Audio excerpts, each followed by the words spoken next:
Still looks dark. Or is that just me? You still look dark. Just you. It's dark, huh? Damn it. It's all going. Okay, we're live, guys. Chairman. Okay, thank you, Garen. Thank you guys for setting up. Good evening, everybody. Good evening, Tribal Council. Good evening, those that are via live stream watching the mid-monthly Tribal Council meeting scheduled for April 20th, 2020, 5 p.m. via Go-To meeting. Just as a reminder, the regular and mid-monthly Tribal Council meetings are live streamed. We will call to order at 5:03 p.m. Tori, will you say opening prayer for us, please, Tori? Sure. Good evening, everyone. Mauna, Creator, Heavenly Father, we come to you in a word of prayer this evening, Lord. We thank you for this beautiful day that was bestowed upon us, Lord. We all got to wake up and be a part of this creation with you today, Lord. Lord, we're thankful that we could come together this evening to serve the people and do the business of the tribe. We ask that you be with us as we make decisions for the people and we think about what's happening with this COVID-19, Lord. We ask that you lay your loving, caring hands on us, Lord, as you've allowed us to be in these roles and make these decisions for the people, Lord. We ask that you bless us with the guidance to make the right decisions and to go forward as a unified council so that we can get through this all together, Lord. We ask for a special blessing in all the 4 directions that are suffering with this illness, Lord, from across the country, from every nation, from every people, everyone that's experiencing this, Lord. It's a real hardship, and it's put us in places and having us to think about things we never thought we would, Lord. So we ask that you continue to guide us through this hardship, and that only through you, Lord, that we're going to make it through this. Lord, we ask for an extra special blessing for all the people on the front line that are working in the hospitals, in the grocery stores, law enforcement, everyone that's on the streets trying to protect the people, Lord. We ask that you give a special protection to them. We ask all these things in your precious Son, Jesus' name. Amen. Thank you, Tori. Thank you, Tori. Thank you. We have an agenda. Does everybody got the agenda? Is there any additions? There's no additions? Chairman, this is John.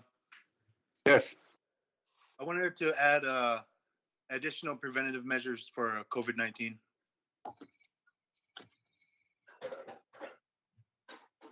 Additional preventive measures. Okay.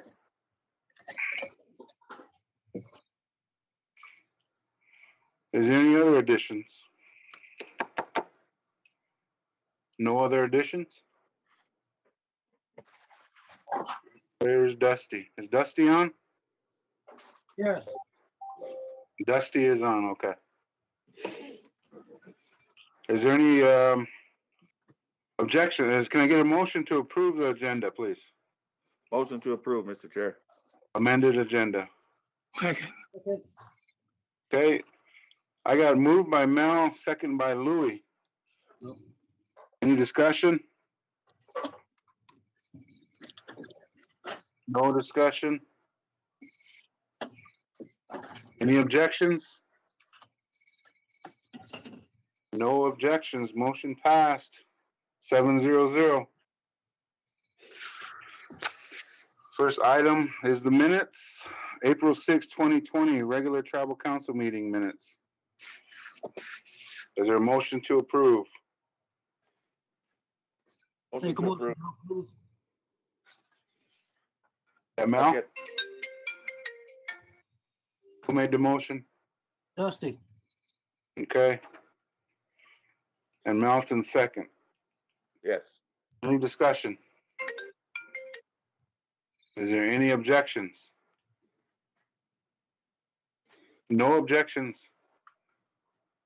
Motion passed 7-0-0. April 8th, 2020 CEO report meeting minutes. Their motion to approve. Motion to approve by Tori. Thank you, Second. Tori. Is there a second? Is that Second. Mel? Yes. Any discussion?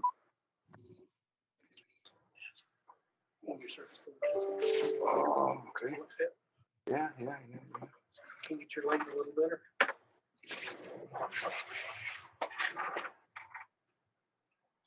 There you go. That better? Just because all that window's behind you. Camera keeps going. Dark. Yeah. I did too. Thanks. Is there any objections? Zero objections, motion passed, 7-0-0. Can you guys hear me okay? Yes. Okay. Because I'm on the telephone. April 13th, 2020, monthly land meeting.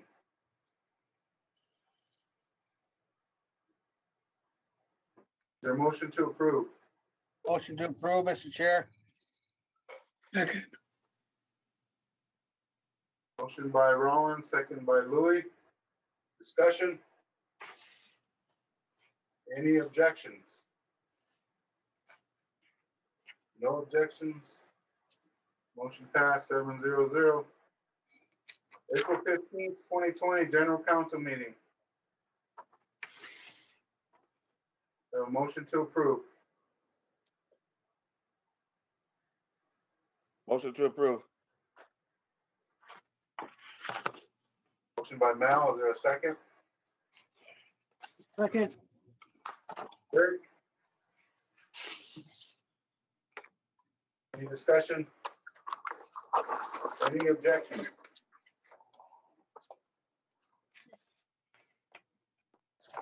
No objections, motion passed, 7-0-0. Who seconded that? Eric. Eric, Who made a second? Okay. Eric. Dusty. Thank you. Around to the ratification, ratify 5 signatures. Number 1, adopt resolution 20-114, one-time construction tax allocation. Is there a motion to ratify? Motion. Second. Motion by Louis, or second by Tori. Any discussion? Is there any objections? No objections, motion passed, 7-0-0. Number 2, ratification, adopt resolution 20-115. Adoption of COVID-19 pandemic health and safety standards for businesses. Motion to ratify. Is there a motion to ratify? Second. We need that. Louis, you make that motion? I'll make it. Is there a second? Second. Mel? Yes. Okay, thank you. It was motion by Louis, second by Mel. Any discussion? Is there any objections? No objections, motion passed, 7-0-0. Number 3, ratification. Approve motion to ratify WCHS Board of Directors Resolution 2020-01A to approve and authorize the WCHS CARES Act Payroll Protection Program Forgivable Loan. Move it. Is there a motion to ratify? Move to ratify that. Tori. Second by Louis. Any discussion? Any objections? No objections? Motion passed, 7-0-0. New business, none. We go on to old business. Item 1, Winnebago Election Code, Title 5, Article T2, legal recommendations.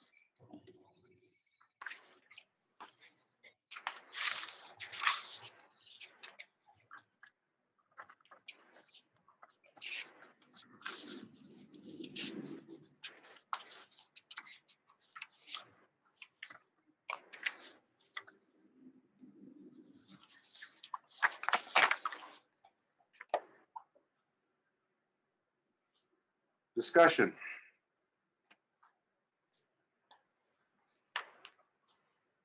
Is there any discussion on these legal recommendations?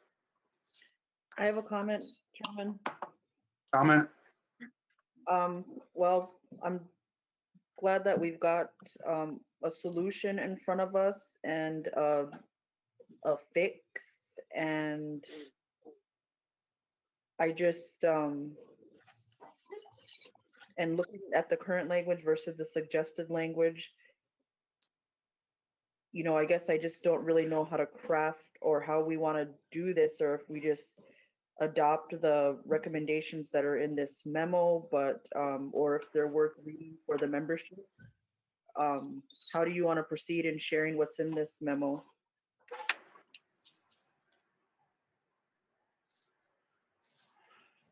We could probably, for one, put it on our website.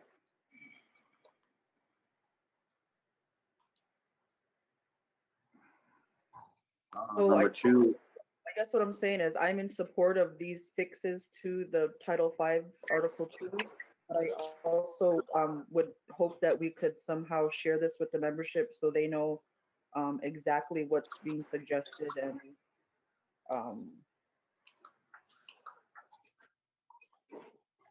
and up for discussion. So, I mean, could I just read this front page and without going into all the language sections? oh, read it all. Kidding. Read it all? Go ahead. All right, well, it says, on March 12th, 2020, the Winnebago Tribal Chairman, Mr. Coley Brown, requested Big Fire Law and Policy Group to review the Winnebago Tribes Election Code, Article 5, or excuse me, Title 5, Article 2, because of inconsistencies in the code's terminology. Specifically, Chairman Brown requested Big Fire Law to review, number one, number of candidates for ballot, fee for notice of intent states $50 in one section and $75 in another. Current process of eligible voter lists. Tribal Council receives a list from the enrollment department each year that is extracted from the enrollment records. Process for eligible candidates and a log for ineligible candidates. Payments to tribal election board officers should be $250, and supporting staff assisting the tribal election should also receive a $250 payment, $250 payment. Each of Chairman Brown's issues were addressed in the following sections. The eligible voters list, see section 5-202, subsections B through D. Process for eligible candidates, see section 5-204. Tribal election board and support staff payment, see section 5-209. Fee for notice of intent, see section 5-216. Number of candidates, see section 5-2118. And fee for notice of intent, Big Fire Law was able to find this error in the code language. So for the membership's benefit, the memo goes on to revising the current election code by having a table of the current language versus suggested language. And I guess it's my opinion that in order to not have some of the same issues we had during the last election, that this needs to be fixed. And further, there's a current suit from Thelma and Dusty against some of the rest of us that that these need to be addressed. So that trial has been postponed, but nonetheless, regardless of that outcome, these still need to be addressed before the next election. Let's see. The conclusion says, Big Fire addressed specific concerns of Chairman Brown and identified each section for review. In addition, the Big Fire Law recommended addition to the election code that might prove beneficial to the annual election process. So,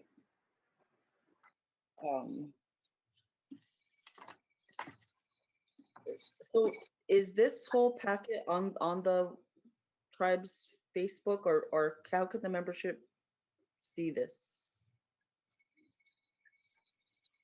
You could have Garen scan it and put it on the page for one. I mean, these are the proposed changes. I just think people would be interested in knowing what that language change would be. I'm prepared to vote on it, but it's kind of unique meetings we're having under these circumstances. I just wish we could be a little bit more transparent about this. I don't know if we want to put it in the win. I don't know if there's enough time for that before the election calendar schedule says we have to approve it. Let's see. Those are just my thoughts. Thank you.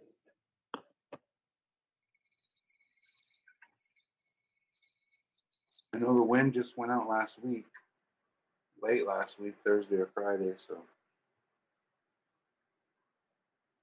is there any more discussion? Holly, this is Thelma. Yes.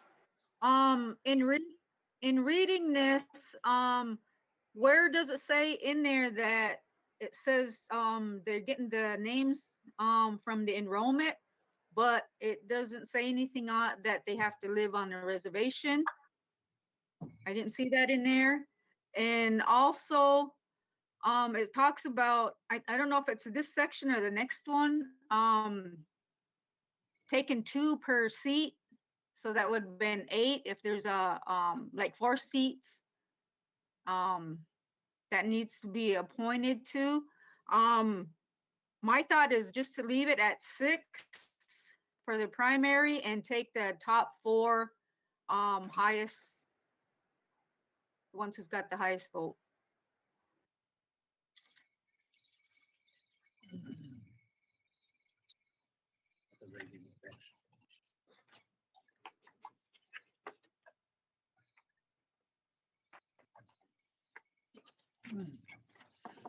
On this, the next part is approve the primary regular election schedule. You can look down there and right below primary election, it says post top candidates. And so that could go either way. A lot of the stuff that is written for the tribe, it can go either way. Yeah, because that was their proposal, is to add 8 on there. If there's 4 seats coming up, they want 8 on there, but I would rather it stay 6 and take a top 4. Chairman, this is John. What? So the language in the suggested change is 2 candidates per open position. And one thing that I don't see that I was hoping to see was the identification of the duties of Sergeant at Arms. I know that was one of the biggest things that happened. I don't know if anybody else sees it, and I'm just missing it. But I know that we wanted to identify that those people would be responsible for removing any leftover campaign signs and securing the voting area, the 100 feet. I know that wasn't done last year. And so that causes a huge problem. I was hoping that would be identified in here. And like I said, I don't see it, but please let me know if anybody else does.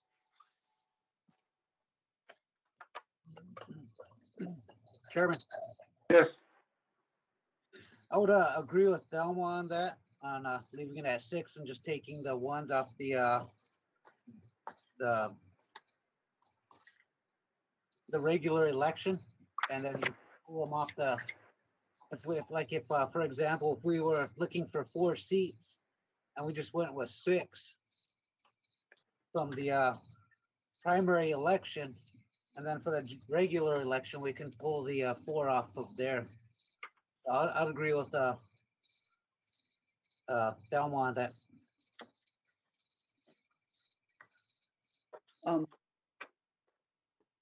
Go ahead. Are you Go done, ahead. Eric? Yes, I'm finished. Thank you. I was looking too, John, just try to do another skim, and I don't see nothing about that. I was looking in section 5-209 where it says conduct of election officials, and there's nothing in there about the sergeant at arms position. So I'd like to see that too. And if there's anything else that needs to be strengthened in some of those other positions, now would be a good time to look at that. But back to the 4 versus 6 or 6 versus 8. When I think about that, the language currently has, well, typically on a normal election, when we don't have some of these unfortunate vacancies happen, it's a 3-to-6 ratio. And so by going 4-to-6, that doesn't keep the same odds. It changes the odds if you just go 4-to-6, and the fix would be double the seats that are to be filled. And so that's kind of how I've been thinking about it. And so it doesn't, I'm trying to, I guess, understand why 4-to-6 when, if it's 3-to-6, the whole kind of thought behind that, or the rationale when this was created, was double the seats that are being filled. So thank you. I kind of think myself that this election board, these people who are running the election, kind of running the election for us, should have more input and more say and make these changes. Reach out to our tribal members and see what they want. I'm not really comfortable about us making the rules for our own election. If you kind of understand that, you know. Chairman, Yeah. the election committee isn't designed to do that. It is the council's duty to fix this when it's time. The election committee has a specific thing to do to run a fair election. That's and I don't think that's one of their functions to revise this code. And another thing that I don't see identified in here is for the primary election, it doesn't say how many people you can vote for. I know this last time around, everybody voted for 3, and then the next round, everybody voted for 4. So I don't see any language that would fix that. And I would be interested in seeing what the support is for leaving it the way it is, or for changing it to 2 candidates per open position, which is the big option. Seems like everybody's debating on. So I don't know, Chairman, if we wanted to see what the support is on that from the table. I know Chicky and Dusty had said they would leave it, and I know Tori is in a support of fixing it to 2 candidates per open position. So those are some of my thoughts, Chairman. Okay. I have a suggestion that might give us some more feedback. Could we, I don't know if social media would be the right outlet, but perhaps the Win, or perhaps hard copies in the post office, and then request written comments from our membership, whether it be by email or a letter, or a handwritten letter, just so that people that want to weigh in on this could weigh in on this. Because if we had an open meeting and we, like our normal course of business, people would be able to stand up and vocalize, their thoughts on this. And but I'm just looking for a way that we could still get that feedback in. And I don't know if it's an administrative burden to have people submit written comments, but being the way things are, that might be a good solution. Thank you. Yeah, that'd be nice. But then too, we're sitting here representing the people that we're sitting here representing the people that who did vote for us, So it could kind of go that way. Okay, Coley, I have a suggestion. Go ahead. Coley. Yes. How about using the Win for a special edition on this, to put those in there and then mail them out?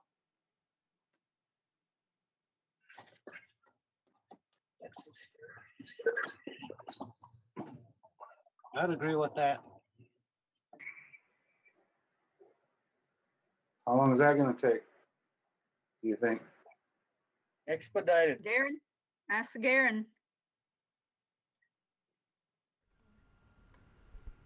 Is Garen on? Yep, I'm here, Chicky. What was the question? I'm sorry.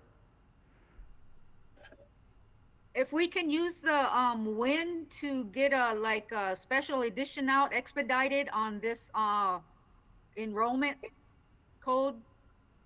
Okay. The win just went out. So Saturday was the time that it came out just this past Saturday, and so the next time that it can come out will be not this coming Saturday, but the next following Saturday. That so we are looking at May 2nd. Now, if we wanted to do a special edition, I can call up to the printers tomorrow and get you that answer. Okay, that sounds good. I think Hey, nobody. Cole, But oh wait. Oh wait, okay, I'm unmuted. I'd be in support. I mean, I already know how I feel about the issue, but in the effort of transparency and having more tribal member feedback, I'd be interested in what people thought about that. Nothing would prevent us from um, approving the schedule this evening, and that would keep us on task. But as quickly as we could get these other parts cleaned up, I would appreciate that.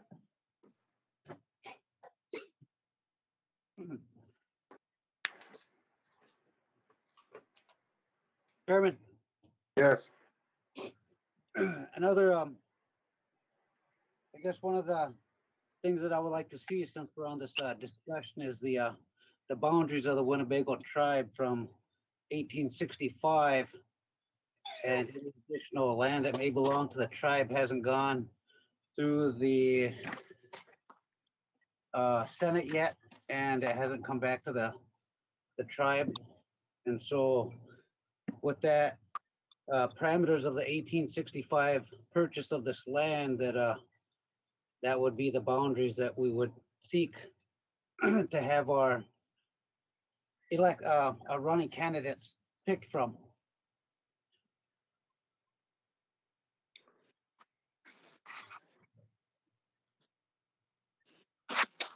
Chairman, yes.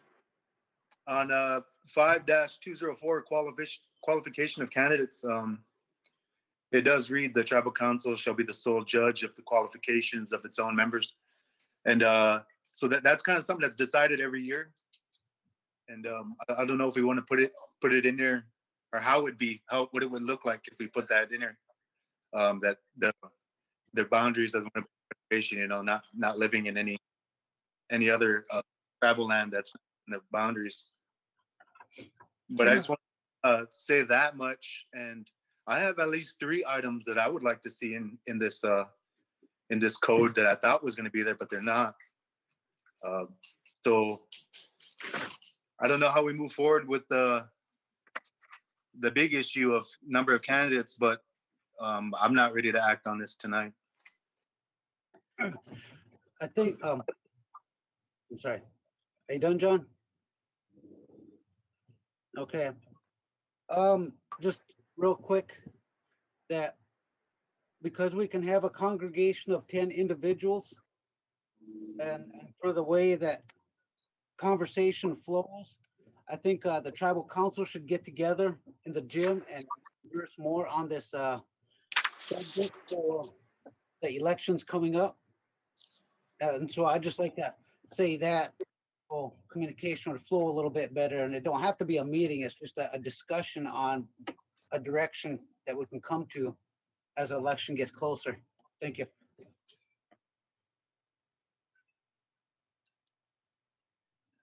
Chairman, Yeah, one option is if Big Fire can prepare one code with that not changed, and another code where it has that change, the 2 candidates per position, and we can see which one passes and which one fails. Can we also ask for an addendum that captures John's recommendations? Because I want to see that strengthened so that everyone has a clear understanding of their role when it comes to the sergeant at arms, or if there's anything else that might be unclear with the other positions. I just want to get this right. Thanks. Mhm. yeah. I agree. You would think they would have learned something, and all the talk that's been going on around about it. The selection committee. shouldn't happen again for quite a few years.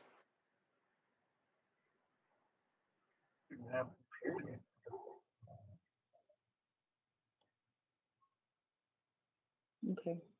Any more discussion on item 1? Election Code Title 5, Article 2, legal recommendations.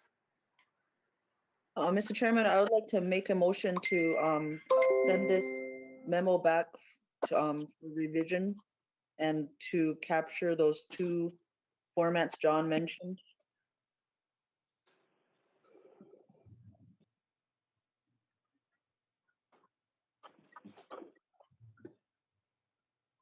There's a motion by Toy. Is there a second? Second. Discussion.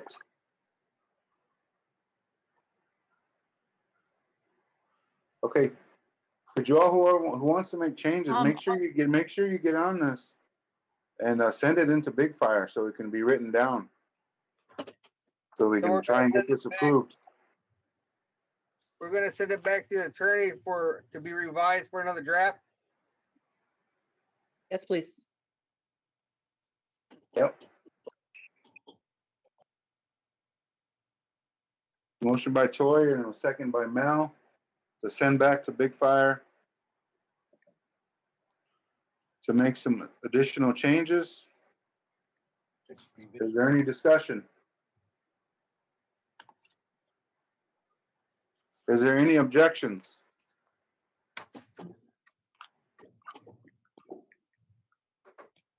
No objections?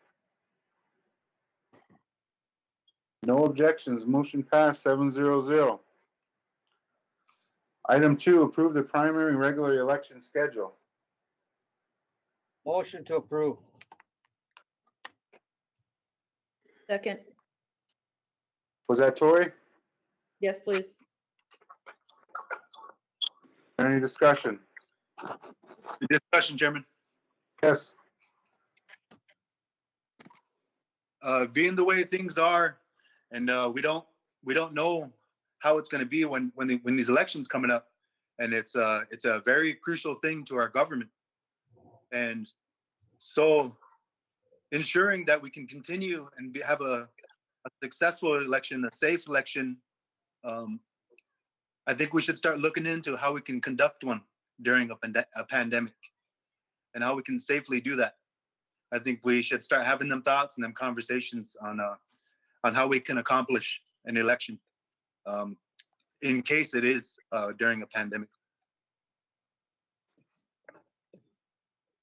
Yeah, we need to start saving about 600 masks for the primary and then regular.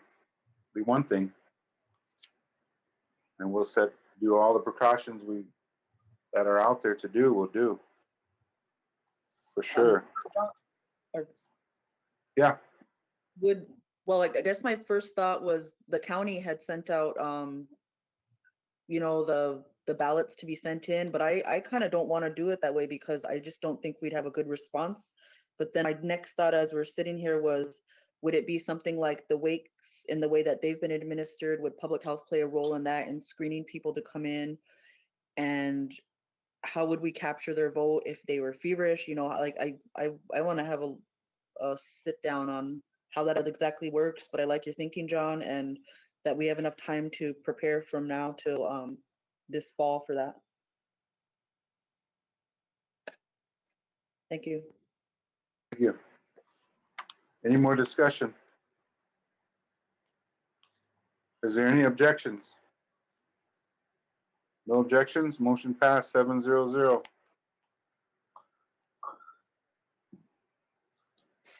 Tribal council items, discussion, the information leak. What do we know? Who knows what? I got some information to share. Okay. I can talk more offline on where I'm receiving this information, but I've got some pretty detailed information that I'd like to read to the council. It says,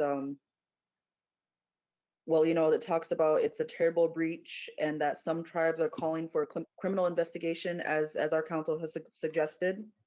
And so it says the spreadsheet that everyone has got sent from Treasury on Friday morning at 11:50 a.m. Eastern to BIA and Tyler Fish. Tyler Fish works at the White House, and he's like the White House liaison, and you may have heard his voice on those White House calls and federal calls. The spreadsheet, okay. Why does the White House need to see private tribal data? At 11:57 a.m., a BIA employee who works for Tara Sweeney sent it to Daryl LeCount, Jim James, and regional directors. 7 minutes later, Jim James sends it to even more people in the BIA. So within 20 minutes, 40 to 50 people at BIA have it. A few hours later, the spreadsheet is leaked. So tribes that have submitted prior to 11:50 a.m. aren't in the spreadsheet, but hundreds more are, including Winnebago. None of the emails say confidential or sensitive or do not disseminate. There is no password or security on the spreadsheet, and this has been happening all week ever since the CARES Act portal went online. Twice a day, Treasury sends a spreadsheet to Gigi Giacardo, who works for Terra. Then Gigi sends it to regional directors and so on and so forth.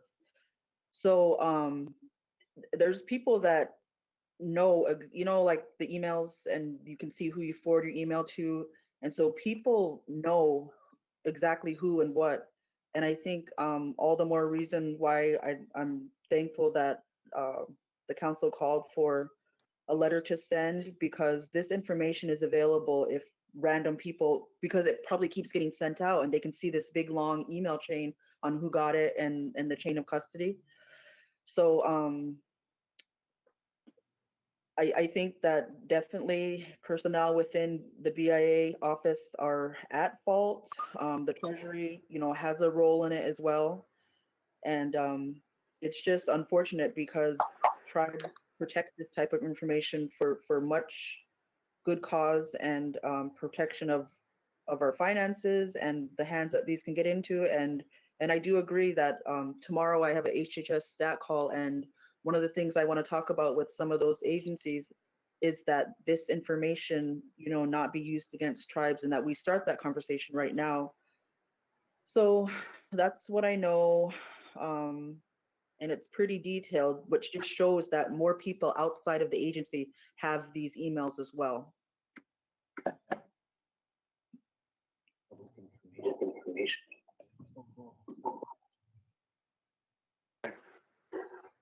Any other comments?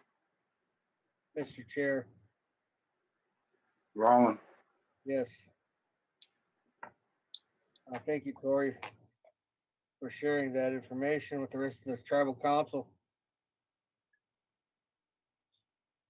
We know that a lot of this was already public information. And it's unfortunate that this happened. And I'm not trying to defend anybody's actions or lack of. But perhaps we need to also consider the immediacy of the situation in regards to not only our tribe, but all the other federally recognized Indian tribes in North America. That perhaps the Treasury was trying to do their best to meet those immediate needs. And they got a little bit of tunnel vision on this, and then things were overlooked. I don't know. It happened. And here we are. But the bottom line is that, one, I agree with Tori that we shouldn't allow this to be used against us. And that we need to make that clear. But we also need to not lose focus that out of that $81 billion that these 573 federally recognized Native American tribes are eligible for, have access to this so that we can help our tribal members through this worldwide pandemic we find ourselves in. And let us not forget that our own state, who initially said that they wanted to help, withdrew those funds that they were going to help us. They said they were going to help us with. And so again, we're kind of sitting here with, you know,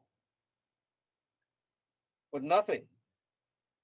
And we have a number of needs in this community and to our tribal membership, how we're going to meet those needs moving forward. So I just wanted to kind of bring that to the forefront of everybody's mind sitting here so we can get past this and move on the best way that we can. I don't like it any more than any of you. And I'm not making light of it. There's a serious issue.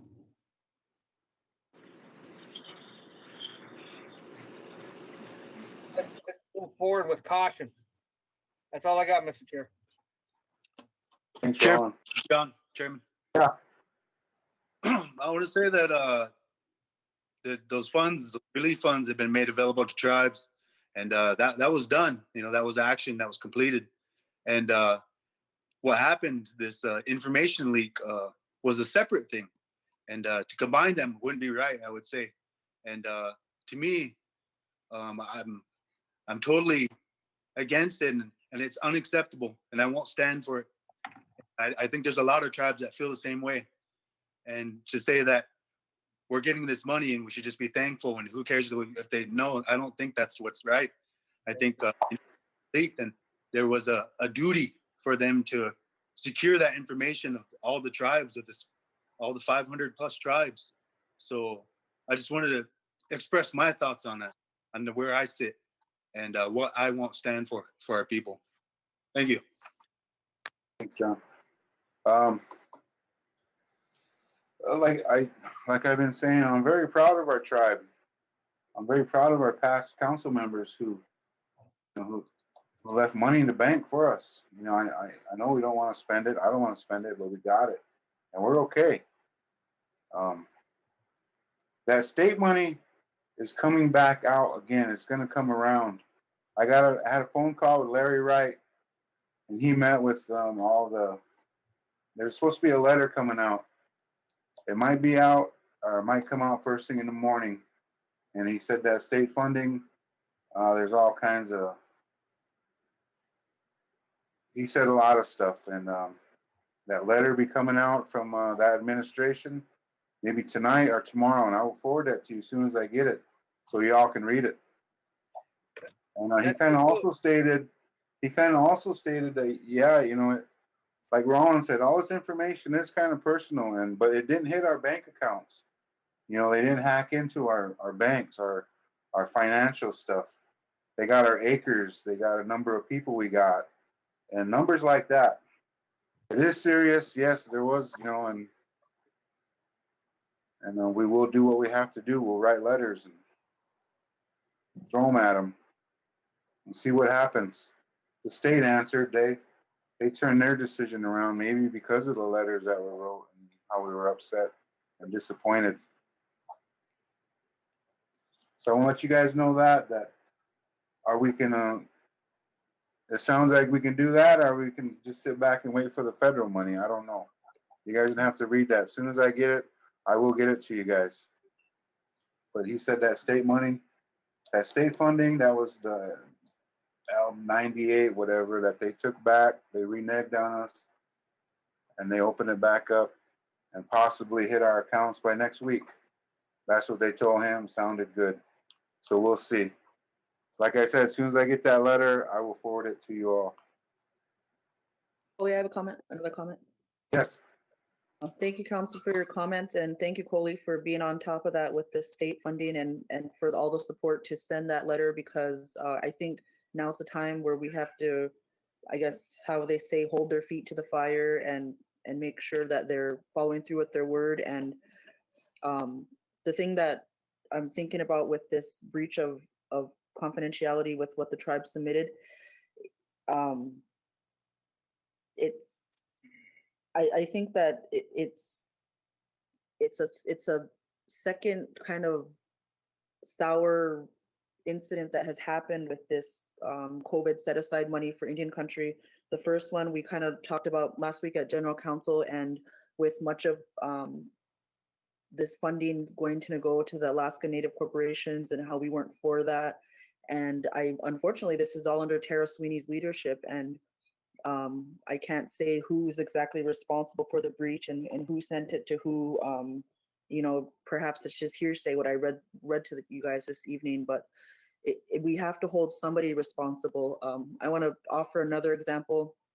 The CDC was doing this project with the National Indian Health Board, and they developed this survey because they wanted to establish a not a behavioral health agenda, but something like an agenda that tribes would stand behind and would be used as kind of like a path forward.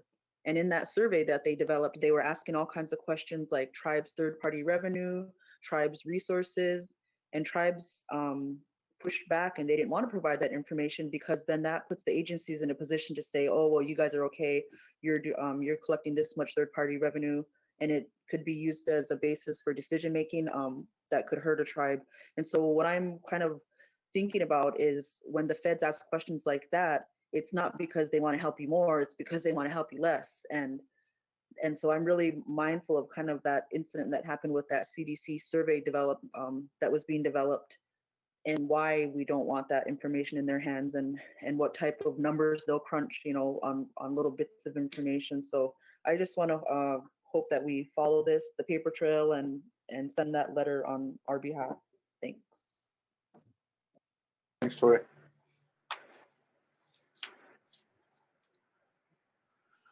Any more discussion? More comments? Zero? No action on that. Do we need a Just want to say we're gonna Foley? send that letter. We'll send it out. I'll sign it. Get it sent out tomorrow. I'll take it up to Sheila in the morning. Okay, added additions for preventative measures for COVID-19. What do you got, John? So I had a thought over the weekend.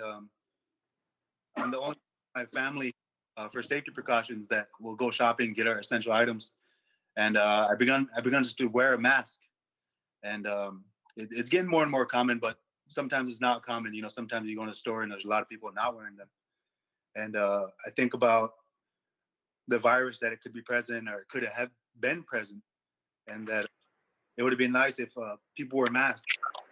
So I sent an email to the COVID task force, and it was a story. I said, I remember when I was a kid, there was those signs, no shoes, no shirt, no service. And sometimes I wouldn't have shoes or a shirt because I was a little guy. And I really took it serious, and I wouldn't go in. And thinking about that, I don't know the origins of that, but thinking about now, if we do have the authority to make that an ordinance, if we wanted to make it a no mask, no service, and so everybody, when they're going in to get their essential items, that they would have a mask on, for their protection, but more for the protection of the location of where everybody has to go. And I never discard any precautions that we can take or any ideas. I try to tell everybody ideas and listen to people's ideas. And so I wanted to say that. And the other thing is I'm on the subcommittee for the COVID task force for security, and talking with he has 10 security guards that are ready for a COVID-19 project in a community. And he identified those 10 because they live in a community, and it would be smarter for them just to be here, work here, go on duty here. And we passed that business ordinance for safety precautions, regulations, and during this pandemic. And one of them is it identifies how many people are supposed to be in a store. I think it's like 3 for the pony, or 2 for the pony, and 5 for Dollar General. But there's really no way to enforce that. Dollar General is not going to enforce that. It's going to fall upon us to enforce it. So I thought about the security guards and how we can utilize them in our community to enforce those ordinances, the one that has already been passed. And if the council was willing to look at requiring masks, I know we ordered 1,500 masks for the community. Called upon our sewists, the people who sew, who can make those things. We called upon them, and people have already been making. So, and it only takes one person per family to have a mask, to go out and get your essential items. So, these are historic times, and I really don't think there's anything off the table when it comes to precautions. And precautions are a tough thing, for people to buy, but because we don't know, we put that curfew in order, and we don't know if it's ever we're never going to know if it stopped somebody from getting the virus or if it didn't. We're just trying to do our best and find the path forward for our community. So I just wanted to provide that thought, because we are going to move forward with the extra security in the community. We have that ordinance that's already in place that needs to be enforced, and we don't really have no way. So I think we have the authority, and I think we have the ability to do that. And the Navajo Nation put out a order for everybody to wear masks when they're outside of their homes, and Walmart made it required that all their employees wear masks, and that they urge all the customers to wear masks. So this isn't something new. One word that came to my mind was new normals. We're looking at new normals, and so we got to be open.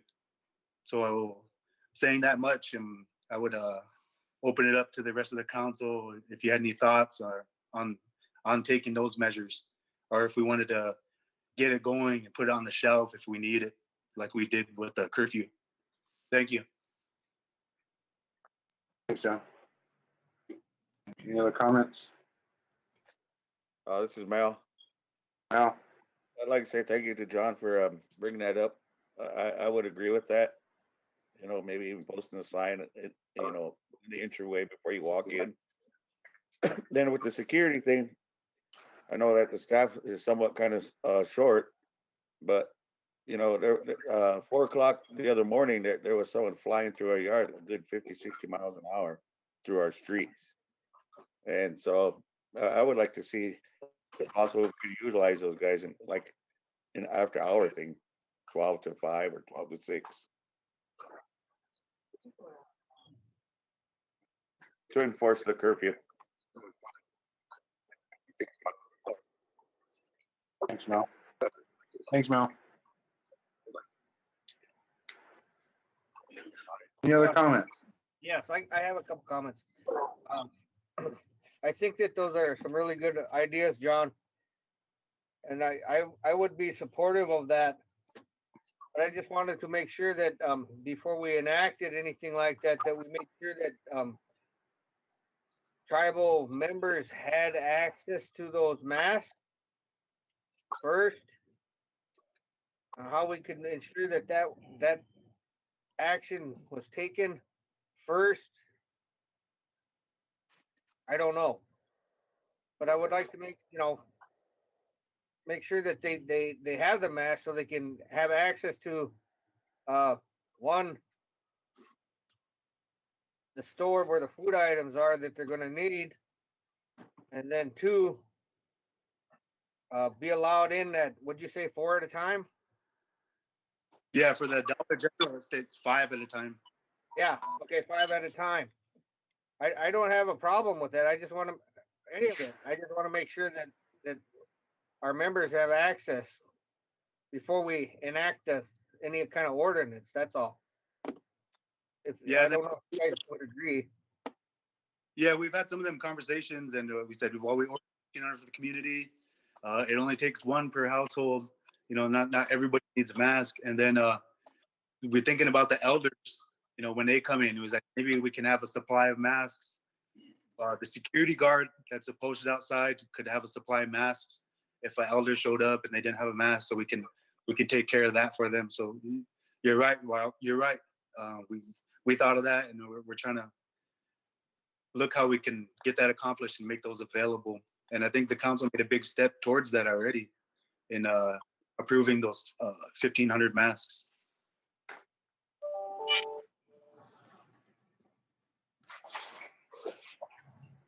Chairman, I just forwarded you guys an email from Department of Interior. It was dated April 8th. It says, you know, something basic like, can tribes temporarily close or restrict access to tribal lands over tribally owned roads during COVID-19 pandemic? Yes. Yes, although. So you guys look that over, that email. And tell me what you think about that. And but with that, Chairman, I too thought about this curfew we're doing. But when our people are running around Sioux City all weekend, all day, on their days off, and then coming back home, what are we doing? What's it really doing? So maybe we should have moved it to 5 o'clock. Get off work and go home. You know, and be strong and say, can't leave the reservation. Can we do that? Do you want to do that? Because really, you know, I'm getting these messages, these pictures, people snapping pictures of people, 55 cars. They could be non-Winnebagos, but you know, they're saying they've seen so and so up here and there, and there's a ton of people up in Sioux City on the weekends. It's kind of defeating the purpose. This is something we can just add on to it. I don't know. Something to think about. Have any more discussion on the additional preventative measures for COVID-19? Yeah. what about a travel ban? I know we had one of our members go to Rapid City this weekend, and now they have to self-quarantine for 14 days. Do we have, are we enacting like 100-mile radius travel ban to not extend beyond that, or anything along those lines? And the other thing I wanted to bring up was those masks, those 1,500 masks that was brought up. Do we know that if our medical personnel have enough masks themselves because they work at the hospital? So that's it. Question. I have a comment. Corey. Corey. We had our board call last Friday, and there was no comments about not having enough masks, but I think what they do have on hand is for the workers and not so much available to the public. I saw something on Facebook that said don't come to the hospital just to get a mask, but they are screening, and if a person comes into the facility that doesn't have a mask on, they're putting one on them. I'm also in support of any increased measures we can do, like having those security posts posted different places, or if we could have that no mask, no service type thing. And I guess just the stricter we get, and once we set the level of care that we're trying to provide, and once we set the what's the word I'm trying to think of, the standard. If we put the standard out there, then we might have a little transition period. We might have a little groaning, but we'll also, as our sewers are at it, there's going to be more available. And so I think that it's the more things that I'm reading, they're talking like 2 years out that this thing could still be happening. And I think we are approaching a new level of normal, and what that's going to look like. And so I'm all for everything that was shared this evening. And I just also was thinking that, you know, like this curfew, this is the first week of the curfew, and people were a little anxious at first, and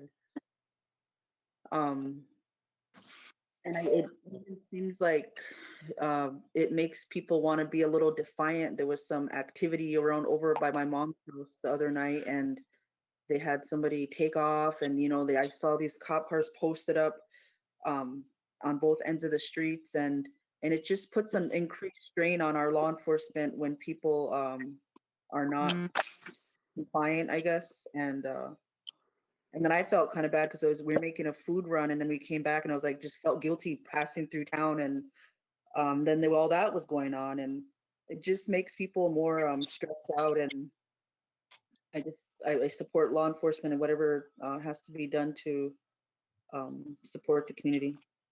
I could give a little update on the curfew. I did put 2 wildlife officers on the curfew hours. There's 10 hours. So on Saturdays, there's 2 wildlife and a wildlife officer throughout the week working the curfew to help the police department. And we talked to Mayan about utilizing his officers that he has to work the curfew, and how those will be reimbursable, with the federal dollars, because it's a COVID-19 curfew. And the last time we did that COVID-19 update, I tried to communicate that there's no one wave of a hand that we can fix this. It's a bunch of stuff, and I never, when we thought about the curfew, I never thought it was going to, of course it can't stop it, but it's just one measure, and we do another measure, and we do another measure, and we try to do as much as we can to keep our people safe. And even if it doesn't have the effect, that it does, it shows that the council is serious, and maybe somebody who wasn't serious is going to get serious, and so on. So it'll catch on, and everybody gets serious, because that probably still is true. There's still some people in our community who not taking it serious, and I hope that we can reach everybody, and we can all work together as a community to keep it out and stay safe, and because there's some people that are really vulnerable, with their health and their age, and I just think of how they feel, when they see people not taking it serious, and I feel bad. So, and I think about the workers too, the workers at the DG, and the workers' families, and how they feel, and how their families feel, and how, if we could accomplish that to where everybody wears masks, going in there to get their essentials, how they might feel better, and how their families might feel better. Because I go out there and I talk to the workers, and I said, wow, this is pretty, I feel eerie.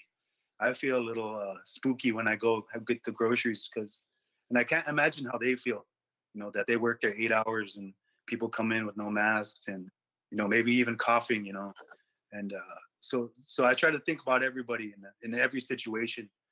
And, sometimes I'm here at home at night still thinking about it. Sometimes can't put it down. So I know I'm ready to move forward and think of everything, and try to move forward with everything, and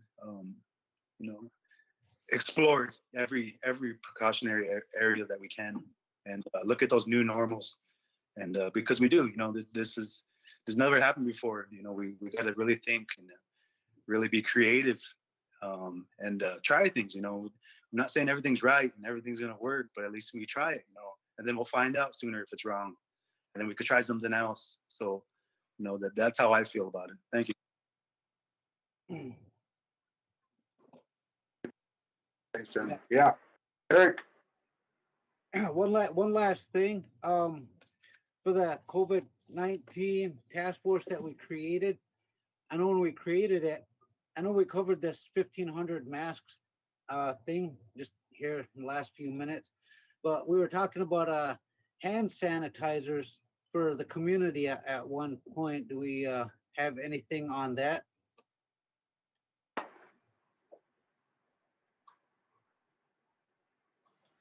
Yeah, I wish we could have hand sanitizers and masks for all of our members, in their cars or whatever.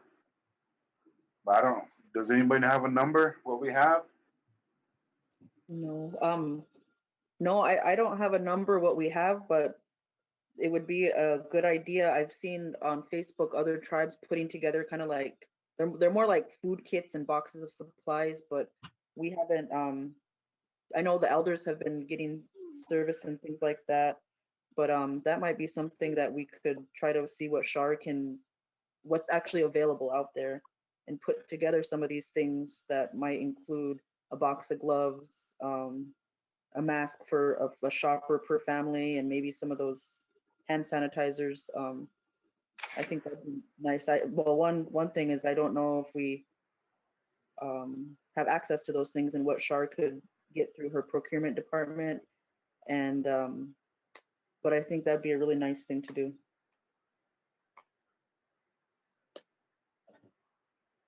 Has the task force got any line on these items yet, John?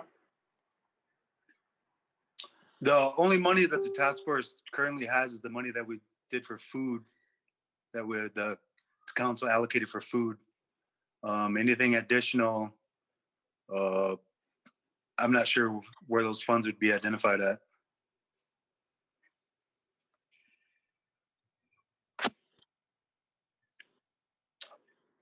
And then, Chairman, one more thing, real quick, talking about COVID-19 and the community. Neiman Towing gave out some gift cards to our elders. So I just wanted to acknowledge that. And maybe it'd be good, Chairman, if your office could send out a thank you letter to Jeremiah and Autumn. I think that'd be good. Yeah. Yeah, we'll do. Thanks for that reminder.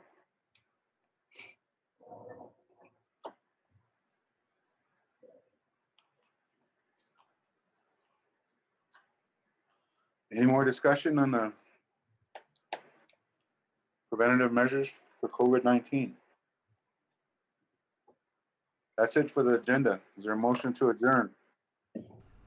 Hey, Make Coley, motion to adjourn. this is Garen. Real quick before you make that motion to adjourn, this is a virtual meeting. You do have comments that are posted on Facebook as well as YouTube.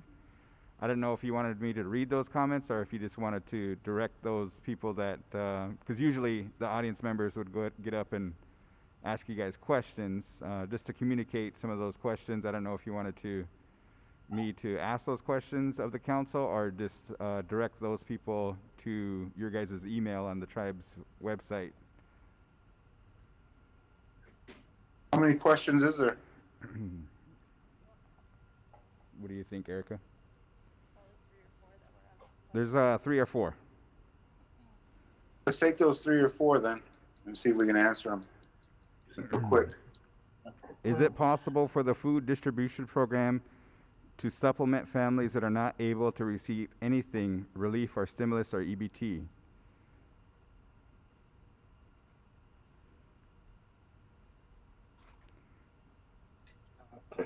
John? Roland, Yes, Mr. Chair. go ahead. I wanted to kind of direct this to our COVID-19 task force. John, you're the chair. I know that we secured a pretty considerable amount of resource to help out in regards to that. Are we in line to make any kind of purchases and have that available to our membership at any time in the near future? Yes, the food subcommittee had a meeting and they identified several areas where they can make those purchases. One was a trucking company that a lot of our tribal members work for. He's willing to help us, he says that our people are good workers and he's willing to help our community. And the other one was Mary Kelsey and the casino. So they're identifying the list of what goods to get and which source would be best to get it from. So if it's one or if it's a combination of all the sources. But I know that Aaron Lapointe, which is the lead on the subcommittee for that task force for the food, he had set up a meeting with this trucking company and who has them relationships, who can get them products for us, who drives all over the country. So we're the committee is really getting creative and exploring all the options, and what's going to result is a food pantry, and the food pantry is going to be set up, and they're going to utilize the food distribution programs, how they do it, how they calculate the family, what the family needs, so they can have that available. And Tatanka Petit, the food distribution manager, on that committee as well. So we do have all our best people around that table. So I will move that along to them and say that was one of the questions, and we'll see if we can get a time frame. Hopefully that's sooner than later. One other question, John. I know that when we were trying to make sure that we were taking care of our memberships with that resource, we also kind of wanted to make sure that there was they had supplies as far as cleaning. You know, maybe some of our members might be financially strapped and might not be able to provide for themselves. Cleaning wipes, maybe even a bottle of hand sanitizer, even antibacterial soap, things of that nature.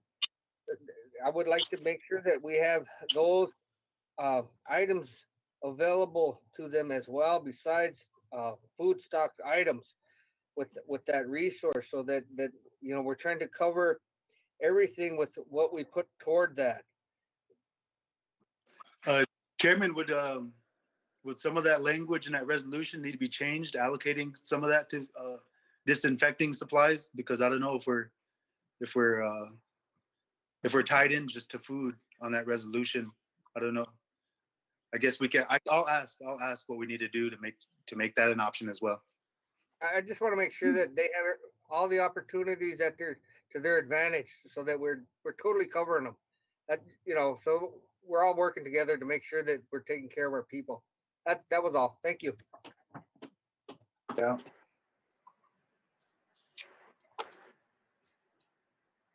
Any other Coley? comment? Yes. Yes. Hey, health ed, if they had the money, that they would be able to order some individual hand sanitizers. So if we can send some money their way, then he can order some. Health ed. Okay. Maybe we might have to modify that. Some of that money we sent over there. There's that 80,000, and I don't know if Lance told anybody else, but he said he had somebody, or he had 50,000 also. So maybe we can move some of that money into a supplies line item to purchase that stuff. Here's Just another. have to make that modification. Here's another question. Wi-Fi is a necessity for the Winnebago students and not sitting in a parking lot. Please consider making Wi-Fi available. And then also there's kind of the addition of the curfew is at 7 o'clock. But that's a consideration. Another comment, all the non-community members that are at the river, members been using it for their children to release energy and have been saying there are a lot of non-natives at the shooting range in Big Bear Hollow. And then the next one comes, how would those local officers work with the local PD? I believe they were talking about using some of the security from Winnebago. That was a direct question. Hold on, Garen, can I go back to the river area? Yep. So there was the river area was mainly public, and we have been keeping people out. And since Councilwoman Kitcheon's comments, we had made plans to really look at it in the evening and the weekends. So we had two things going on. One thing was we wanted two of our officers to work the curfew, and the other two to work the river, keep those non-community members out. And our first big push was this weekend. And this weekend we had them keep the numbers. I said keep the numbers so we can keep track of how many people we kept out. And for the weekend it was 59 non-community members that we removed from the river area, and they was all understanding. It was all a good situation. That they said they understood, and that they look forward to things being better. You know, that this virus not being around. So those efforts are being made, and we do understand that. And so I guess we can move on to the next question. That next question sounds like something I would answer again. Yep, that question is how would the local PD work with the officers that from Winnebago Security? Well, we had a conversation. I had a conversation with Mayan, the GM for our casino, where we both sit on the subcommittee for security. And what the questions we asked, and the chief of police, Jason, was also on that call, and we said, well, the officers. I asked Mayan a question. I said, Mayan, in the gaming compact, it says the law enforcement officers should be present. Does that change since where the doors are locked? We're at minimal operations. I was like, is there still that requirement? Because I think it'd be a good idea if we can utilize those law enforcement officers over here in our community, and because the doors are locked out there, and we do have security, and we do have surveillance, and Woodbury County is available. They do answer the call when we call upon them out there. So we did have those talks, and mine was going to work with the gaming commission and get the okay. And what would happen is if that did happen, the chief had stated that they could be utilized for curfew and any other reasons that we could use, and that's specific to COVID-19, and that we had units available, and also the Winnebago's casino has their own unit that says Winnebago Police. So we're exploring that, and they would be an addition, just like the wildlife officers. We detailed 2 wildlife officers to the police department, and detailing these casino police would be beneficial too, I believe, if it doesn't violate a gaming compact, and I don't think it would, because we are closed and we're at just minimal operation, really no operation as far as gaming.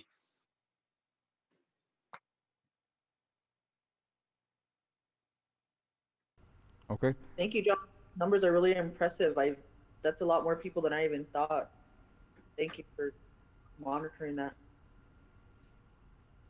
I just want to remind the viewers out there, we do have our weekly COVID update. It's a live stream on Thursday.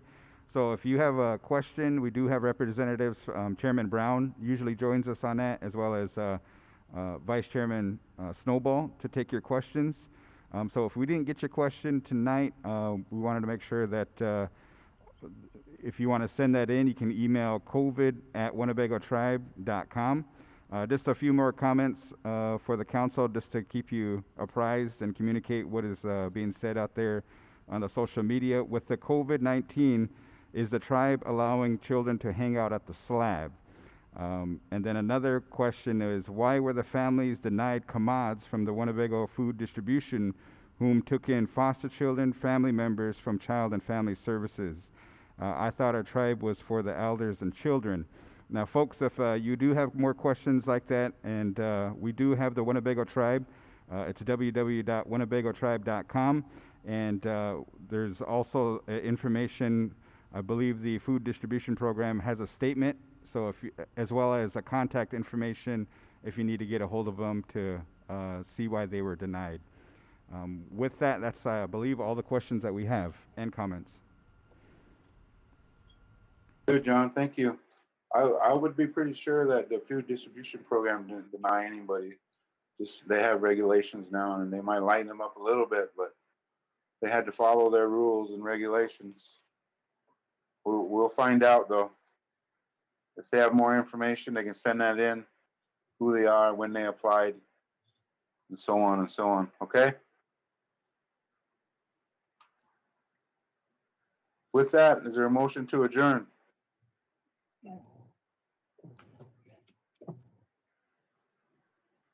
I'd like to, Chairman, Yeah. I'd like to say to our enrolled membership, thank you for following the curfew and keeping this virus out of our community, and keep up the good work. And with that, I'd like to make a motion to adjourn.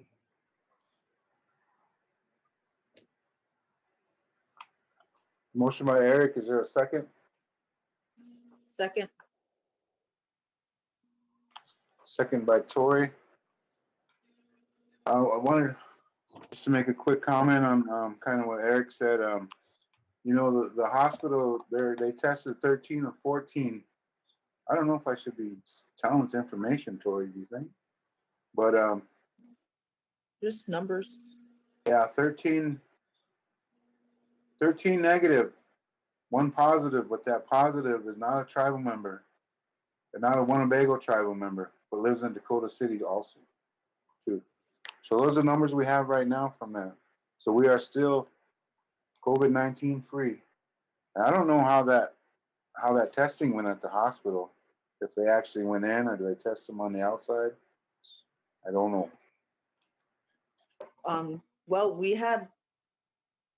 Well, to this point, they send the sampling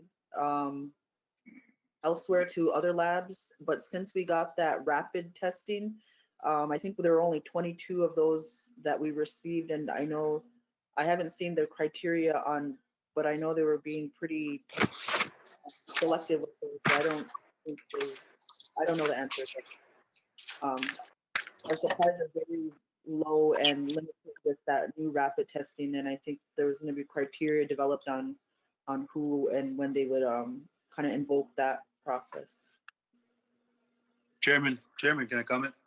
Yeah.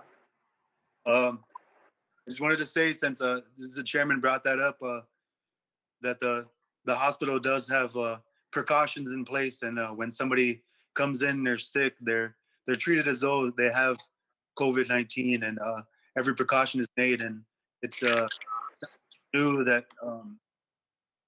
that our hospital staff understands that we test people that are outside of our community, from different counties and different places.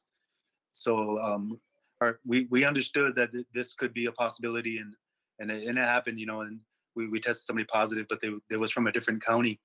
They came in and all the proper precautions were taken, as well as with everybody that's taken. Everybody enters the hospital, you know.